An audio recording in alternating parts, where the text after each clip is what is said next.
For me, the most profound statement came from Walter Sisulu. On arrival on Robben Island, they met. On arrival, he said, let us prepare for a program of action upon the day of our release. They've just landed on the island. They have all been sentenced to life, and life in political offenses in South Africa meant the calendar. That means life, you'll die in prison. But Walter said, let us prepare for a program of action upon the day of our release. And this is what Andrew's talking about, mostly by saying that we knew when we come out, we will assist. You know, they never accepted, people tend to think that we were victims of apartheid. No. Apartheid was an inconvenience and an evil which we committed ourselves to fight and overthrow. We never saw ourselves as victims. We never saw ourselves as slaves. We saw ourselves as free men, living in under very difficult conditions, but as free men. It's true when Sonny says some of these passages one may find hard now when they're out, even for themselves, why I chose it. One has to understand these were choices of that moment, of what that day meant to you, how hell the day was at the quarry, at these torture chambers and all that you went back to that Shakespeare and found it, and that's it. And later you may say, can I choose another one? Can I choose another one? Beautiful lady. No, it's nice too, because, sorry. Did they choose different codes, or just one person chose one code? From whatever play they read. Yeah, no, more or less, there were a couple of men who chose two quotes, but more or less they chose one. Who chose two sonnets? Neville Alexander chose two sonnets, but he's not in this one. But yeah, no, there was no rules or anything like that, but he tried to say, what is your favorite quote? So he tried really, bit, so he tried really hard just to get them to choose one. Because I was just wondering, what made them to choose this particular. I'm just imagining in my mind them going through a certain ordeal within. If I don't know, if it was written in that way, where you have a story happening, and a particular scene or something pushes this particular person to go and choose this, and how that affects them in a way. In the 20s and the late 20s, 30s, no African educated or learned person in making a speech, if they do not quote from Shakespeare, it wasn't a good speech. So these guys were what we call the royal readers. They almost all of them had read one or two Shakespeares before they went to prison. So when this Bible was smuggled, people looked for some of the things they studied at school, they studied at university, and they would find passages, and somehow, because the book wasn't going to be with you for a long time, it's moving. As I'm saying, what your day was like that day or that week or that month, people where wives were supposed to visit did not visit. The lawyer was supposed to come and give a report, did not give a report. Things were terrible. Someone was beaten up and they were angry, and they'd find the passage. 6 days later, when it's once upon a time laughing, I thought I should have chosen my actual favorite is. So it was almost the time you were given. I remember, because I read in 3 days the biography of Malcolm X. 3 days, because it had to move. Had to move because there was a rule. If you got a Frans fan on Mawetz or any document you have is yours when you're arrested. You can't say it came from, it's yours, it's been with you all your life. So if you accept it, you accept it by exonerating anyone. So if the cops come and get the thing with you, it's yours. Then they may beat you up, where did you get it? Because the cops knew it's been with so-and-so, so-and-so, but you stand, it's mine. It's given to me by grandmother, she died. And you knew you took full responsibility. So one would imagine that the Bible was circulating, but it had to move. So choices were made, influenced by what people felt at that time. And of course, Mobs is my very, very good friend in Port Elizabeth. Because when he came out of Robben Island, we started working together in underground. in helping the detained families, with the for defense and all, working with lawyers like Silas Nkanunu and Fisher, But then mobs ran a small vegetable sort of store, small. Therefore, the money coming from Lesotho and overseas was channeled through mobs small. So if mobs would make 30 rand a day, it was too much. And suddenly he had 30,000 in his account. It was silly though, and they're not thinking to smuggle so much money into this small person's account, because the people in the Nordic countries just heard that he had a business. They didn't realize it was a stand. So that's how mobs was detained, and then mobs was released, and then mobs disappeared. We thought mobs would come back, or when in 1990, when all the exiles returned, we didn't know that mobs was dead. In fact, when I was in Lusaka and when I was also in Angola with my movies and was in London, I kept asking about whatever happened to mobs. Mobs seemed not to have left the country according to the records. And yet according to South African records, from the police point of view, mobs left the country. Sweet are the uses of adversity, which, like the toad, ugly and venomous, wears yet a precious jewel in his head. And this our life exempt from public haunt finds tongues in trees, books in running brooks, sermons in stones, and good in everything. I would not change it. Mobs just hurts, He's a very, very, very close friend of mine. I mean, every time I come back from overseas trips, his wife would tap to Tobeka and other people and would ask, any news? And I'd feel so guilty being in Botswana, being in Zambia, being all over that I still can't bring news about mobs. But only now that we know they killed him, but we never know where his remains are. Sure, this her, beautifully dressed with beautiful belt and always wearing khaki with brown shoes, polished and boned and shiny, standing there with an arrow shirt, check. And what do you want, tomato CC? Never mind. God for Harry, England, and St. George. Faster. This is a motivation speech, 200%. It is King, it's Henry the Fifth. Yeah, before going into battle with France. Before going to the battle, and the men had just gone through the most battering, beating. They're fighting the French. And he knew he needed to ask them to believe in themselves. And the men are bleeding and are hanging, played very brilliantly by Brannigan. Brano. Yeah, Brannigan said, once more to the bridge. And they went and they won that battle. I mean, I love it that it continues when he talks about when the story is told, your great-great-grandchildren will say, you were there. It's a good day to die. It's a good day to die. Where words are scarce, they are seldom spent in vain, for they breathe truth that breathe their words in pain. Maharaj. You see, he wanted total commitment, total conviction, total passion. He had no room for weakness. He had no room for doubt. He's an extraordinary man. You either in or out, there's no middle way. He had so much high standards and demand for being a politician.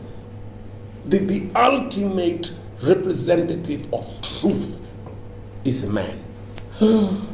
Not all of us can reach those standards. That was Mac Maharaj. Critical of himself and very critical of others. Always doubted and questioned the total commitment of others. Couldn't do that. Cannot believe that people like him could do that. It shows people's conviction. Oh, Bramek. The oldest hath borne most. We that are young shall never see so much. nor live so long. Isn't that beautiful? Youth is wasted on the young. Not so. Even through the hollow eyes of death I spy life peering, but I dare not say how near the tidings of our comfort is. Joker, that was a combatant, military strategist. If Joe Slobo was the number one public enemy of South Africa, he was 1A. He was 1A. These were fighting men, Yeah. you know. Okay. We used to say, I love my country, therefore I'm a patriot. And if I'm a patriot, I'm prepared to fight and die for my country, and that makes me a combatant. Uh-huh. So we used to use them like that. Okay, great. All of the well-known quotes had been taken. Now, I didn't want to choose one that someone else had already chosen. I had to dig deeper to find others to aptly reflect the conditions that we were all confronting at the time. Seth Cooper was another political activist dying to be an actor. He is now actually a clinical psychologist, treating people who can't handle, you know, the traumas and the atrocities of the past. They presented in Durban 1971, Take on 71, Antigone, where he played Creole. Man, it was political diatribe from beginning to the end. But at those days, we didn't care whether for quality, structure, or even art in any message, as long as it was a message to fuel the people to rise against apartheid. So there was no bad play if it message was right. Absolutely. The 76, 77 lot, you know, got to Robben Island when the elders had already been there since 64. So they were the ones burning, coming from the uprising. And they were the ones had so much to say, even to question the fact that why the elders are so kind of accepting. Okay, about 2 or 3 years they understood. No, he talks about that Yeah, here. quickly you get to understand. If you're trying to be an upstart, you're giving the Boers work. And they want to work on you, of course. But if you ignore them, as Ubawere would say, ignore them to death, it hurts them more. He talks about losing the battle to win the war. You know, he's very happy to, you know, it hurts him to have to turn and face the wall when the warder goes by, but it's much easier that way than to try to And be beaten up and taken to solitary confinement and come out and then face the wall. Yeah, absolutely. That's what's the point. Yeah. Yeah. Can I ask you about this, the South African Black Consciousness Movement in 1976? Is that okay? Does that make sense to you? Yes. This bit here? Was that pretty clear? Yeah, it's pretty Is there anything clear. I should change? Just when I talk about the Soweto uprising. The Soweto uprising was 1976, right? Yeah. The Black Consciousness Movement was formed in 1972, 71, 72. So it's fine. They went. No other individual group could claim for the Soweto uprising. So there was somewhere you mentioned riot. The Black Teenagers Riot. Black teenagers and rose up and an uprising. Much better. Yeah, this is what I want. I mean, because A riot is a soccer hooligans out of hand. Good point. Political term. Black teenagers rose up. Yeah, against apartheid. Okay. government. His virtuous else, be they as pure as grace, as infinite as many may undergo, shall in the general censure take corruption from that particular fault. Typical Seths as an academic to analyze his deeper sense of understanding of self and the sacrifice and commitments in order that the self loses self and concerns itself mostly for the masses. But it always begins as a contribution of self. Where is this speech? This is Hamlet. Hamlet. This is the end. So what I've done is just split that heavy-headed rebels. It's Hamlet, yeah. It just breaks that up a bit. It's after a long time Hamlet has been postponing the murder of Claudius through lack of guts in himself. And one can also say through the lack of really trying to understand that take a life. It's not easy, especially if you're planning to kill. Killing at an accident, at an emotion, at a time when actually, as an African, with the missionaries' indoctrination, one of the biggest, thou shalt not kill. So how are you going to defend and defeat the Boers if you don't kill them for fear of going to hell? The point also is, I know it's quite long, but it does, I mean, you're reading him just like Seth as an intellectual. He's doing a clinical, psychological analysis of the present thinking in South Africa. I mean, the fact that people like Mlangeni, Mandela, people that the remaining of the elders are quiet with what's going on now.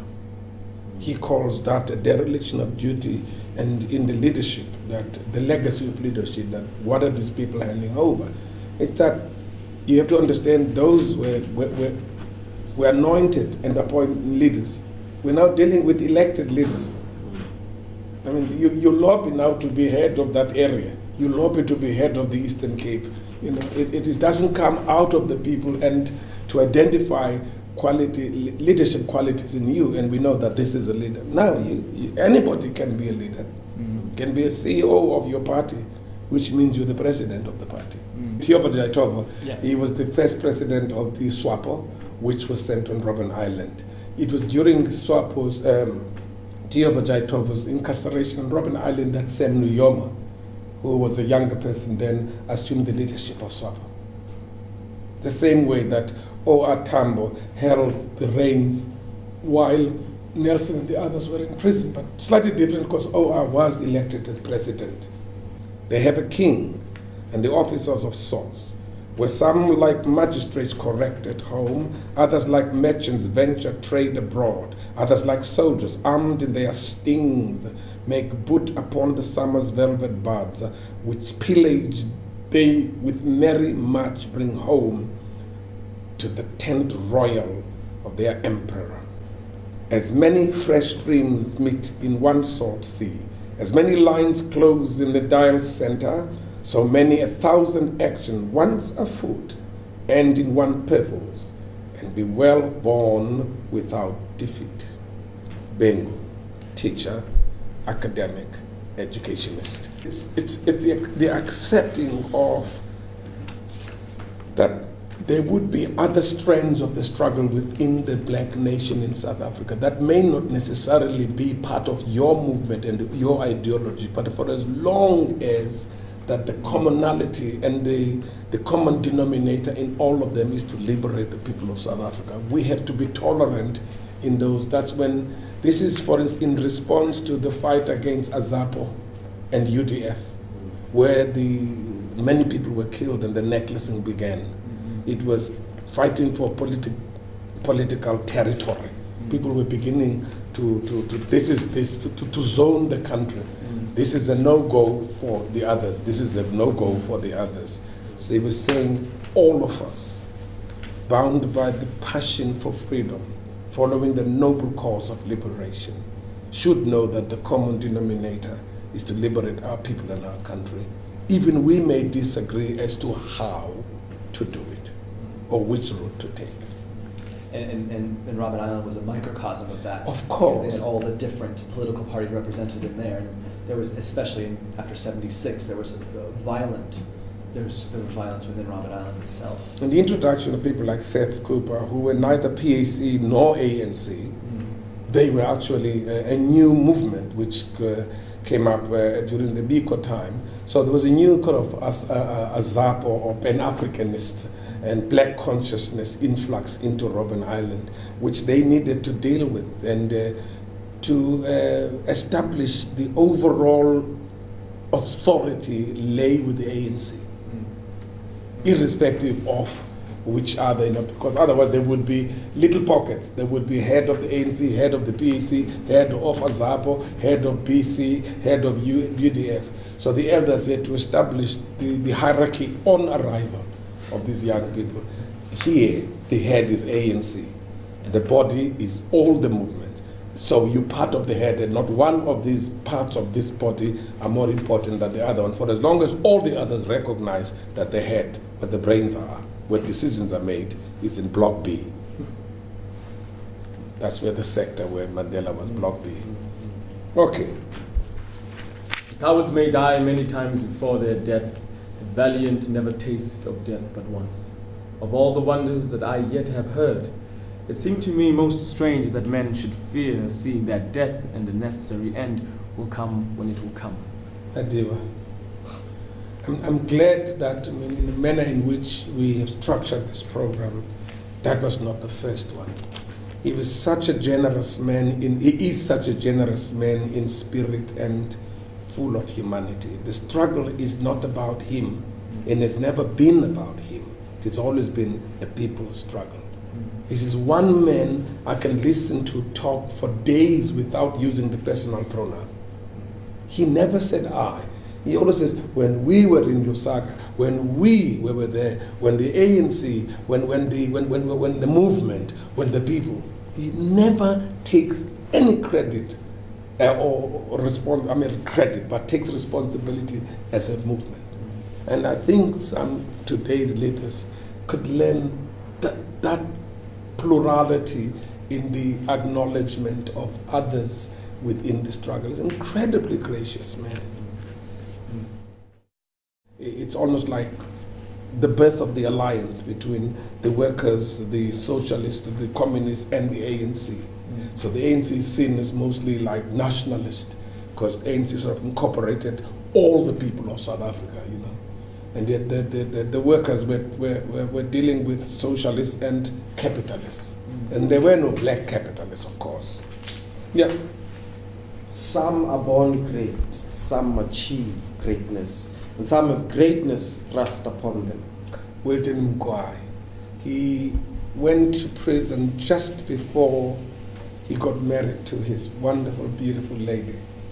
He waited for all over 23 years on Robben Island, finally to stand in front of the pastor to be married. He got married after he was released. So they were perpetually engaged for over 20 years.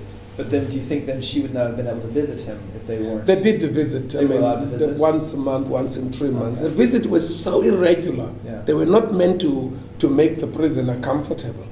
Sometimes the boat would arrive, and the men would be ready, and the boat would turn back. And that's why in the island, John says, I saw big men cry that night. I saw big men cry that night. Men would come, take a look at your wife and march back to the cells without talking. So I saw big men cry that night. Loved ones waited 3 months and traveled days for a 30-minute visit. Once on the island, it's either English or Afrikaans.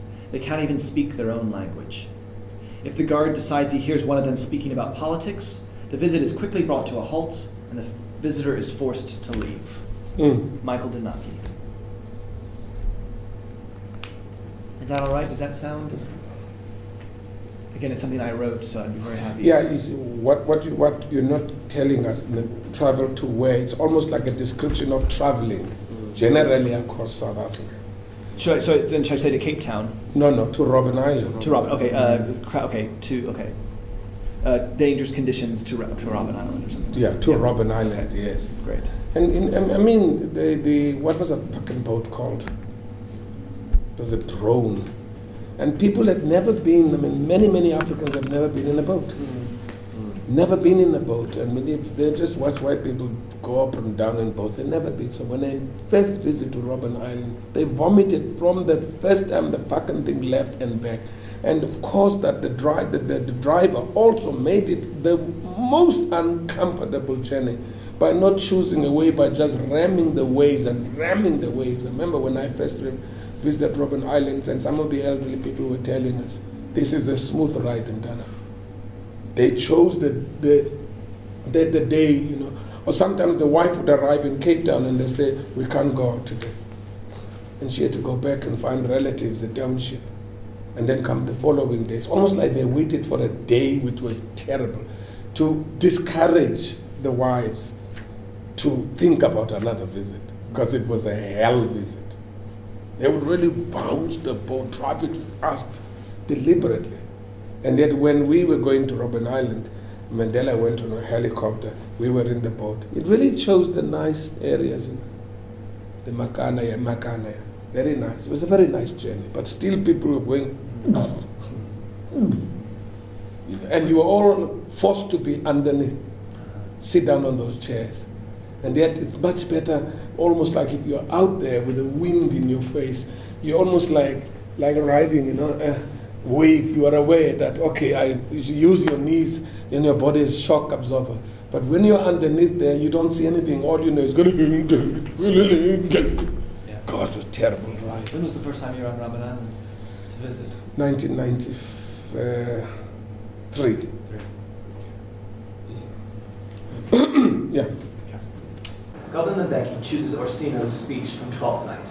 Mbeki spends 23 years on Robben Island. He dies in 2001. If music be the food of love, play on. Oh, maybe he used to call out, if music be the food of love, play on. He loved 12th Night. He was a communist. And a socialist, he would choose nothing that would make reference to God or religion or any belief. No, this was quite nice because obviously we weren't able to interview Govan, but Sonny said, he said, I want to see what he chose, and he started reading it. If music be the food of love, and then he said, and apparently Mbeki would just walk up and down the halls singing this lines. Music be the, like you said, he is the hardcore. It's hardcore. I mean, these are heavy produced, Mbeki had the ability without using any multi-syllable or double-syllable word to explain to you the struggle in simple words, dating it from the worker revolution. You say the rich will do anything for the poor except getting off their backs. You walk away, you think, what the fuck has he just said?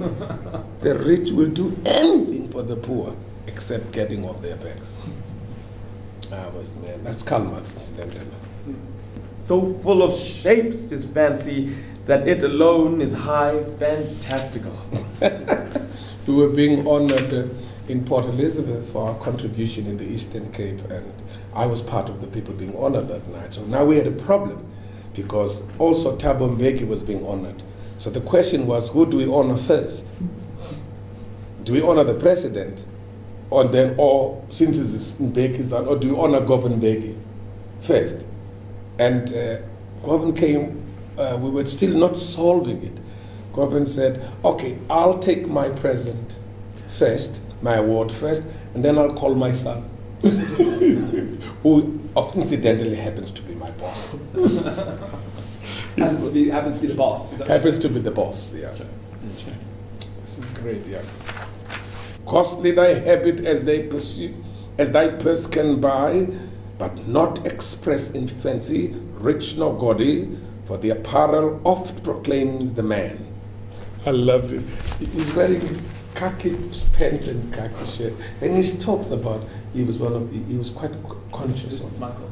About how I dressed. Oh yeah. It's all memory. Remember when we came here in the 70s, and people would say, if you come Elo Street, after Doke House, at the Bantu Social Center, there's a garage there. He said, no, before you get there, there's a garage there. No, I mean before you get there. And I think I learned very quickly to agree with them. Oh yeah, I know. Because if you keep telling them what they remember is no longer there, you're destroying their memory of home. You're destroying their memory of home, so if it says that hall is still there, that shop, say, yeah, it's still there. Yeah, but change of ownership, it said, hey, we used to go there, man, at the Bantu haircut, because there was a haircut here and another haircut there, but Bantus go in one.